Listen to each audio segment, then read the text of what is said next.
art desk, just take one of the backs off an old drawing book because they're really hard to lean on. And then if you draw on it and make it look like an open book. And the best way to do that is to just draw a line down the middle, draw some curves for open pages like that. You've seen open books like this. And then just some lines down the side like this. And then you can paint it to look like an open book. The best way to do that is to paint it using acrylic paint or poster paint. But if you do use poster paint, mix in some PVA glue, then it will dry with a real hard surface. And when you've painted it, you'll have something that looks like that. Look at that, an open book. I've even put splats on and some fake writing on there to make it look like that book. Then stick it down with lots of glue really firmly, and then you'll have an art desk with a lid that opens, a slot to keep your paper on the inside, and a real hard surface to lean on. Try it yourself, your own art desk, a drawing surface that you can take anywhere. Hello, it's the Head here. Hey, what a great way to use an old cardboard box, making your very own cardboard art desk. Cut 2 big sides with the bottom flaps off a box. Cut the flaps in half and glue round 3 sides of one to stick it on top of a half flap. Glue the other big piece of card on top with the half flap at the top. Make an inkwell and pencil slot and add some pretend scratches or words to make it look old. Paint your desk and stick on the back of a drawing book that's been painted to look like a school book. And there's your art desk to lean on and keep things in. Oh, and do me a favour. Don't do any drawing or scratching onto any real desks, will you? Only try it on your cardboard art desk.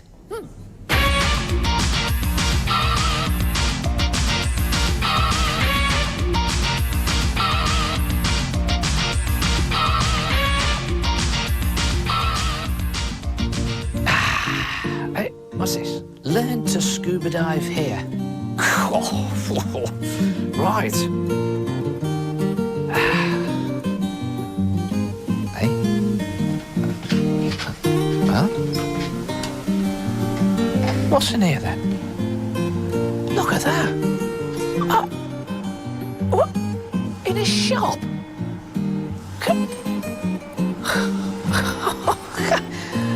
And it looks deep. Oh.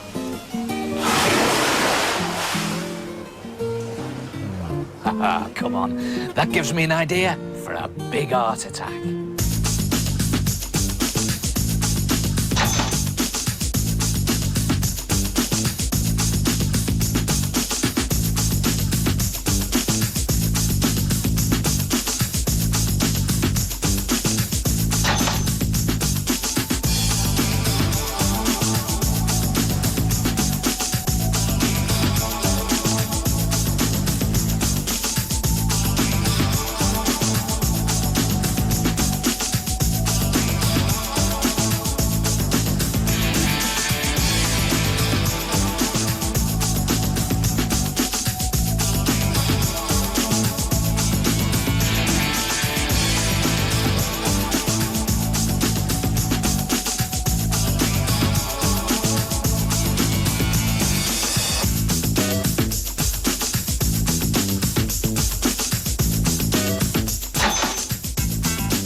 Well, all I can say about that is, what a flipping good picture! Flipping good picture!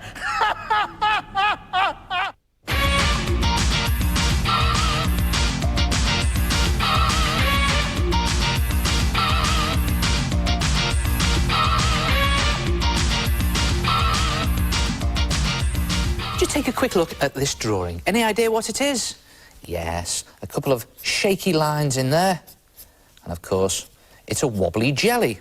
OK, try this one. Watch this. Again, a couple of shaky lines.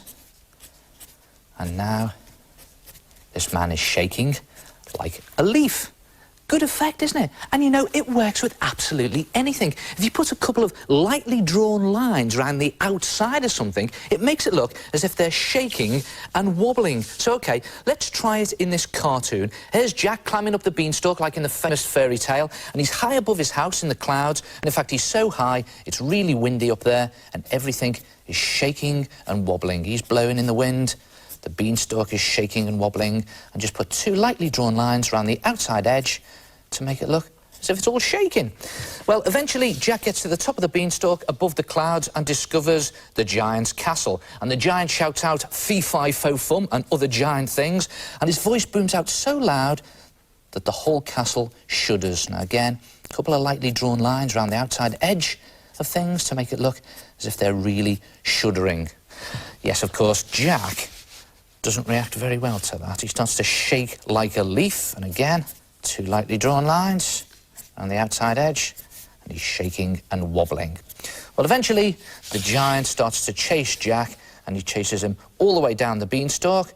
In fact, the giant is so heavy, the beanstalk starts to wobble and shake, and so does the giant. He shakes with anger. So again, two lightly drawn lines around the outside edge. Well, Jack gets to the bottom of the beanstalk first, finds his axe, and starts to chop at the beanstalk, and it starts to shake and wobble, and eventually the whole thing collapses, and the giant goes through Jack's house, and the whole house itself shudders. So two lightly drawn lines around the outside edge there, and the whole house is shuddering. But don't worry, the house isn't shuddering at all. In fact, it's Jack shuddering as he wakes up in bed as the alarm goes off. Yes, it was all a nightmare.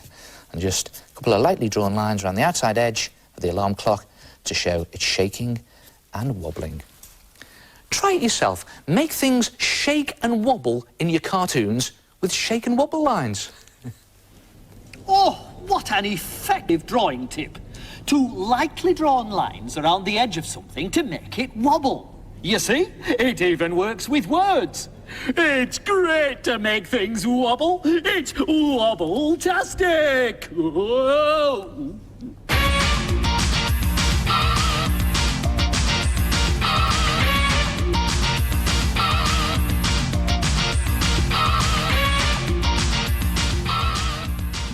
Hi, I'm Joshua and this is Kirsty. To make this picture we painted a sunset background, and then to create some trees we blew black paint through a straw. Hi, I'm Sophie and this is my fruit picture. I drew all sorts of fruit, including a huge red watermelon. I shaded them with chalks and smudged them to make them look really edible. Hello, my name is Adam and I've had an art attack with chalks. I drew green wisps with red and white heads to create the effect of poppies in a field. Hi, my name's Keely. I made this picture by cutting up old holiday magazines. I then tried to copy the missing section of the image myself using paints. Hi, my name is Ashley and this is my weird face picture. To make it, I photocopied magazine pictures of faces, then cut them out and reassembled them, making them look strange and distorted. Ah, great art attacks. And you know, that using old magazines has given me a really good idea for a simple yet really effective art attack. Try this. Cut out an outdoor scene picture from a magazine. Now, it could be just an ordinary scene, it could be a river scene, even a nice snowy scene, even a beach scene, whatever you like, but just make sure you cut it into a rectangle that's twice as wide as it is high. So, twice as wide as it is high, and then divide it into 3 equal sections. Now, the width of this is 21 centimetres, so for 3 equal sections, I'm going to have 7 centimetres each section. And then just draw a ruler line across to divide sections, one there and one there like that. And then use your ruler to fold the paper accurately along those lines. So one fold in there like that, and then move the ruler over and get one fold there. It's important that you do this quite accurately. It's not often we say that on Art Attack, is it? And then I'm just going to fold those over in onto themselves like that. So 3 equal folds. And then turn it over, and on the back, just draw a smooth curve across the top to create an arch shape. Now, you need a nice smooth curve here, so you can adjust it as many times as you like. It doesn't matter how many times you adjust it, because this is the back, but you want a nice smooth curve. And when you're happy with that arch shape, just hold the paper together, all the folds, and very carefully snip along that curved line with some scissors into the arch there. That's it. Just carefully holding your paper together so that when you've cut it, you open it out and you have 3 arches that are joined, and then to separate them, just snip up those lines. That's 1